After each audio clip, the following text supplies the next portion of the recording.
Hi everyone, in today's Reporter Stories I'm going to talk about sexual harassment on the job. I don't really want to talk about this, but it is something that students ask me about all the time, and so I think it's important to share what I've learned.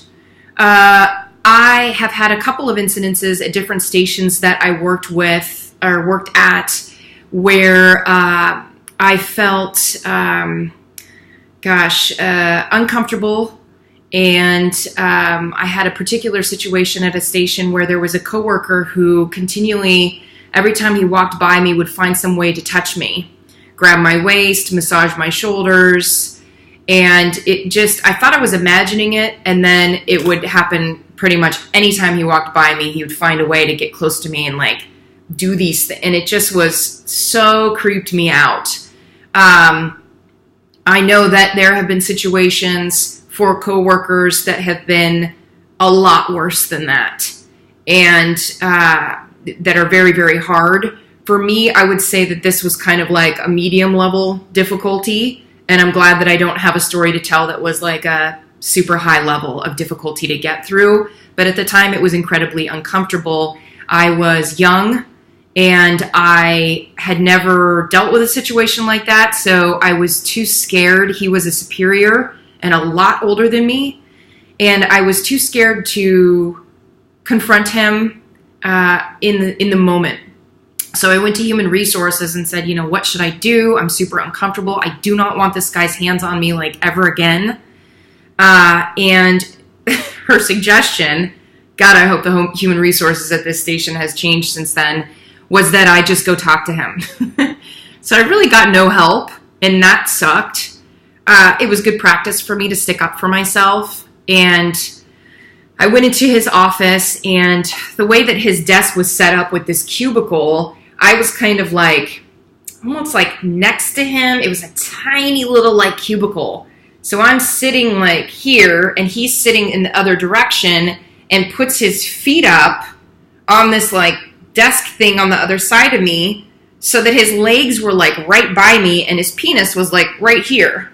It was, I felt very even in the moment to talk to him about the discomfort, I still felt like his body language was sort of boxing me in this corner.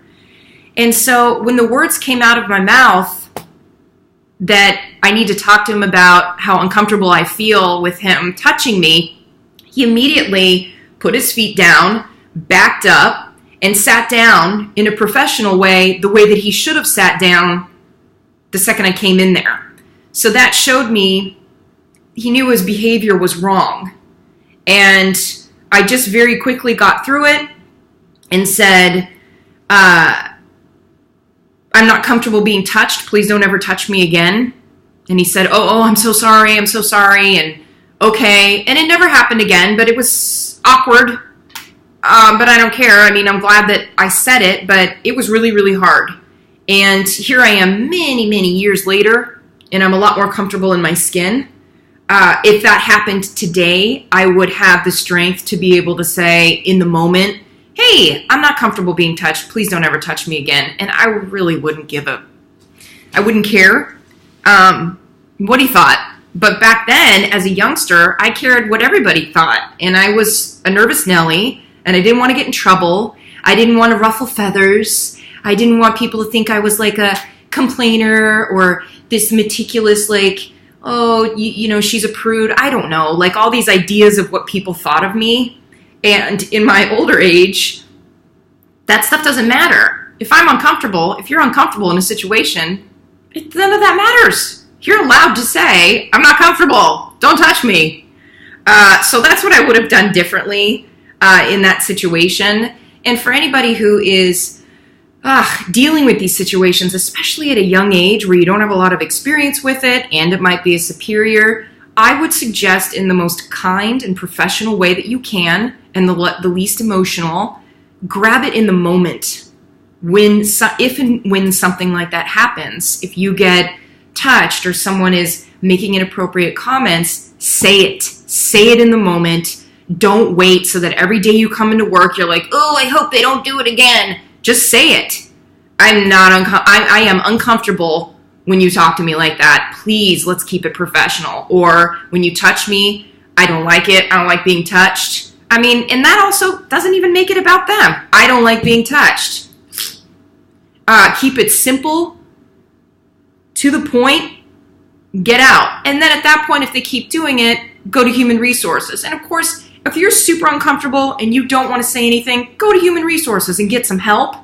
But I found, like I said, in these situations and a lot of situations in life, it doesn't serve me to not say anything and then go home and I'm in the shower washing my hair like all pissed off, like, I can't believe they did that. Whereas I had the power in that moment to just stop it down. Sometimes in the moment we get flustered and we don't come up with the great words to say. But try to think about it. Maybe the second time that the person says weird words, maybe you have a little more courage and you're like clearer headed, like, oh, yeah, I need to stop this down right now. And I think that really helps. Get it, take care of it, say your needs, say your values, and be clear. Because if we put ourselves in that situation over and over again and we don't say anything, it's hurting us. It's affecting our work.